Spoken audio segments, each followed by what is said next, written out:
How far was the United States defending democracy in the region of Southeast Asia? One can view the American involvement in Southeast Asia, or more specifically Indochina, as upholding democratic principles, effectively preventing a communist dictatorship from being established. However, fundamentally, US involvement in the region was the result of the foreign policy of containment, aimed at defending American interests by limiting the so-called domino theory of the global spread of the communist movement instead of an altruistic need to spread freedom. Furthermore, one can also view that the United States was in fact defending capitalism rather than democracy. Diem of South Vietnam are hardly a beacon of the free world. This, coupled with the intrinsic self-interest of the political and economic establishment in the US, leads to the idea that whilst defending democracy was the rhetoric of the American government, the US was instead defending its own interest in Southeast Asia, with little regard for the actual inhabitants of the region, therefore stressing a pragmatic policy. Most overtly, therefore, the United States was upholding the policy of containment in Southeast Asia rather than defending democracy. After the fall of China in 1949 and the Korean War of 50 to 53, the policy of containment was arguably damaged. The American government needed to prove to both its citizens domestically and the world that this policy was still at the forefront of the American worldview. Furthermore, there was the genuine fear that if containment was not reaffirmed in Southeast Asia, the entire American sphere of influence in the Asia-Pacific region would be defended or defeated. If Indochina fell, surely Thailand, Malaya, the Philippines and even India would be threatened by communist forces, a region covering over 100 million people. Hence, the United States' involvement in the Southeast Asian region was not due to the defence of democracy, rather the upholding of the foreign policy of the US State Department. Quite understandably, the priority of the United States would have been to achieve a favourable position for itself in Southeast Asia. An area of strategic importance, and thus an action taken in the region, would have had one primary focus, that of limiting the spread of communism. The US, in desperate need for maintaining allies in Asia, would have seen another communist takeover as a further knock to its ability to act as a superpower. From Truman to Johnson, each president knew America's status in the world depended upon its ability to protect its allies and the sphere of influence. That is the credibility of the Truman Doctrine. Defending democracy, therefore, can be viewed as being, if anything, a byproduct of action in Indochina. Indeed, the whole aim of containment was to reinforce anti-communist sentiment and thus protect American interests overseas. Furthermore, by enforcing containment, the US was making a powerful domestic message that America was still capable of enforcing arguably her most important policy, and thus placating a devout anti-communist sentiment intrinsic to most of the American population. Please be aware, at certain times, of course, during American involvement in Southeast Asia, this fear of communism, this hysteria peaks with issues like McCarthyism and the fall of China. However, one could argue that the US was defending democracy to an extent by opposing a dictatorial form of government from establishing itself across the entirety of Southeast Asia. The student now is starting to investigate, was defending democracy more of a long-term proposition in Southeast Asia, rather than a short-term pragmatic statement to defend an anti-communist democracy regime. They would then, in the long term, hope to establish the long called for moral democracy in South Vietnam. Ho Chi Minh was deeply popular, a dictator, to a large degree took many directions from Moscow and Beijing. The Viet Minh were aiming to establish one-party rule under the Communist Party, and thus naturally did not conform to the democratic ideas of freedom and an electorally given mandate to govern.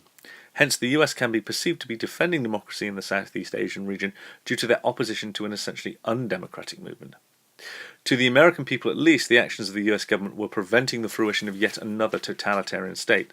Lessons from Eastern Europe and North Korea had shown that the communism never resulted in genuine freedom. Now, the student definitely showing a wider global context here. Furthermore, it may have been the genuine intention of the United States to install some form of democracy in Indochina after the Viet Minh had been defeated, therefore with this long-term ambition. Japan had shown that a thriving democracy can be successful in Asia, and with such democracy, economic prosperity is bought. Hence, it could be argued that a democracy was an intention of the US when becoming involved in Southeast Asia, such a democracy both benefiting the local people and fitting within the wider policy of containment. So again, these were long-term aspirations, which were supplanted by short-term pragmatism.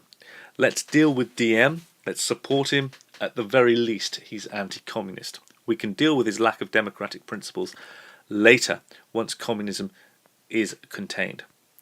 This upholding of democracy, however, can be somewhat discredited when regarding the actual situation in American-backed South Vietnam. The President Diem was in practice a typical dictator, focused on his own personal wealth and status than the genuine concerns of the people. Supported, according to Secretary of State Dulles, because we know of anyone better, the South Vietnamese government had no electoral mandate, encouraged the US government not to pursue the free elections of 1956 as set out at the Geneva Conference, and was comprised of Diem's family members and associates, hardly a meritocratic movement. He practiced nepotism. This, coupled with the use of concentration camps, prohibition of free speech, and Catholic bias against the Buddhist majority, led to a state of affairs that would be an embarrassment to any government claiming to uphold democracy. Hence, the US was not defending democracy in Southeast Asia, instead upholding containment at any cost. Again, this is US pragmatism. The entire premise of action in Southeastern Asia was to build up allies and power bases which would further their international standing. The support for a dictator, therefore, was a compromise that was favourable to the Americans. At least communism was not being implemented. Following this line of thought, one could argue that the whole idea of supporting the French, and later direct involvement in Vietnam, was a defence of democracy, was a cleverly orchestrated facade. To make war and international intervention appealing to a war-weary electorate, the defence of basic American ideas needed to be at the forefront of public policy. Very few would sacrifice their boys for a tin pot dictator on the other side of the world. Thus, whilst the US was defending democracy in the eyes of the West, the reality was a much more pragmatic defence against communism, which involved allies of convenience with characters or unsavoury to the American ideal. Linking to this idea of pragmatism, please be aware there of the flowing theme between paragraphs. One could argue that the involvement of the US in Vietnam was merely a political tool. Throughout the 50s and 60s, each president was forced to maintain a strictly anti-communist stance. To be soft on communism was, as Truman had demonstrated, a quick way to lose one's political credibility and standing. He was, of course, the man who had lost China, or at least that's what he was accused of. Support for Diem and eventual US military action in Vietnam, therefore, was a political tool for each American president, a means of proving anti-communist credentials and an ability to stand up to the aggressive power of the Soviet Union. Thus, American involvement in the Southeast Asian region little to the desire to uphold democratic principles, and much more a consequence of American domestic politics. Indochina was a convenient way to gain credibility within the political wrangling in Washington, essentially facilitating the president's next term in office. Clearly, the pursuing of all anti-communist action in the world, from the Berlin blockade to the Korean War, was not an altruistic response but one of cold, calculated logic. The one situation that unites a country and thus brings forth votes is a conflict. Additionally, the increased involvement of each president in Vietnam once again returns to the desire to achieve favourable domestic politics, the metaphor of quagmire theory, whereby each president needed to become further involved to appear tough on communism. Merely confirms the idea that action in Indochina was a means of securing votes at the ballot box, and not democratic freedoms of foreign nations. Remember, the first aim of any politician is to secure terms favourable for their re-election. Furthermore, the idea of a self-interest can also be carried to the idea of economic interest in Southeast Asia. The entire region was, and still is, rich in natural resources, from timber to crops, a so-called rice bowl of the world. An anti-communist government, therefore, was essential if the US were to gain a share of these profits in this region. If the Viet Minh and other communist groups were to take over, however, this lucrative marketplace would be closed to the West. The arms market in the US also thrived during the war and had considerable influence in Congress. Hence, rather than defending democracy, the US was instead acting its own economic self-interest. A capitalist power, the US needed to provide the opportunities for its companies to invest and grow. This became increasingly important in the background of globalization in the latter half of the 20th century. The American government, therefore, always had the underlying need to sustain the capitalist system, and the exploitation of the Third World provided ample opportunity. Additionally, by securing an anti-communist Southeast Asia, the US could ensure that neither the Soviets nor the Chinese could have a share of Indo-Chinese resources, thus securing the American economic interest in Southeast Asia. To conclude, one can argue that the US was defending democracy in Southeast Asia, acting to prevent totalitarian communism from gaining ground. However, it is overt that the United States did not act out of altruism, rather in the best of itself.